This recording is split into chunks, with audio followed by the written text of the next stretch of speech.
Көктем мезгілі. Бұл мезгілдің 3 айы бар. Наурыз, сәуір, мамыр. Көктем мезгілінде барлық табиғат оянады. Күн ұзарып, түн қысқарады. Күн сәулесі жерге мол түседі. Сондықтан ауа райы жылынып, қар ери бастайды.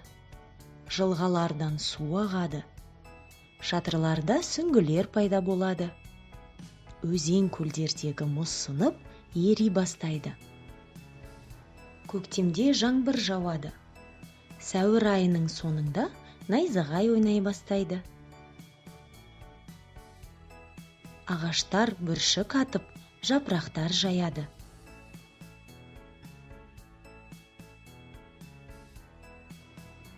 Көктем мезгілінде ең алғаш қардың астынан бәйшешек гүлдеп шығады. Одан кейін қызғалдақ, бақ-бақ және басқа да гүлдер гүлдейді. Айналада шөп өседі. Көктемде жыл құстары өлкемізге ұшып келеді. Ұялар салып, жұмыртқа басады. Жұмыртқалардан балапандар шығады. Қысқы ұйқыда жатқан аңдар оянады. Аю, кірпі, борсық. Аңдардың қыста киген қалың жүндері түсіп, орнына жұқа жүндері өседі. Яғни жануарлар түлейді.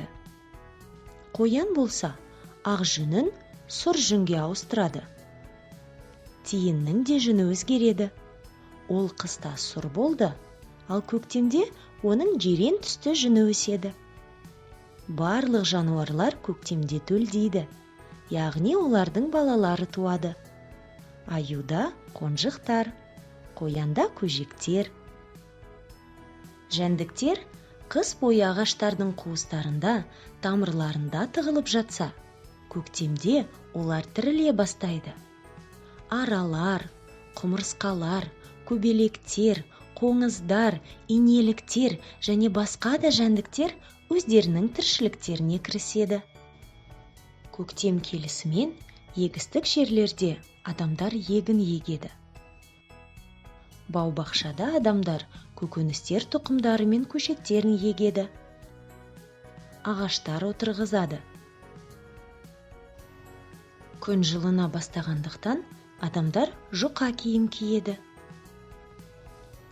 Көктемнің алғашқы мерекесі 8 наурыз, халықаралық әйелдер күні.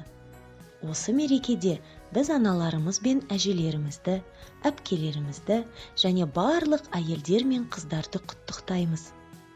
22 наурыз қазақ халқының жаңа жыл мерекесі.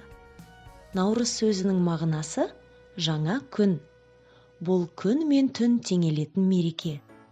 Жан-жануарлар төлдеп, адамның аузы аққа тиеді. Сондықтан да халқымыз наурызды жыл басы, ұлыстың ұлы күні деп атайды. Наурыз көже және тағы басқа ұлттық тағамдар пісіріледі. Түрлі ойын-сауық ұйымдастырылып, ән айтылады, би биленеді. 7 мамырда отан қорғаушылар күні. Бұл мерекеде біз ер азаматтарды, отанымыздың қорғаушыларын құттықтаймыз. 9 мамыр жеңіс күні. Өздерінің жанын қиып, ерлікпен соғысқан ата-әжелеріміз еліміздің жарқын болашағын, жас ұрпақ өмірін, халықтың бақыты мен қуанышын сақтап қалды. Көктем өте әдемі, ерекше, сыры бітпес мезгіл.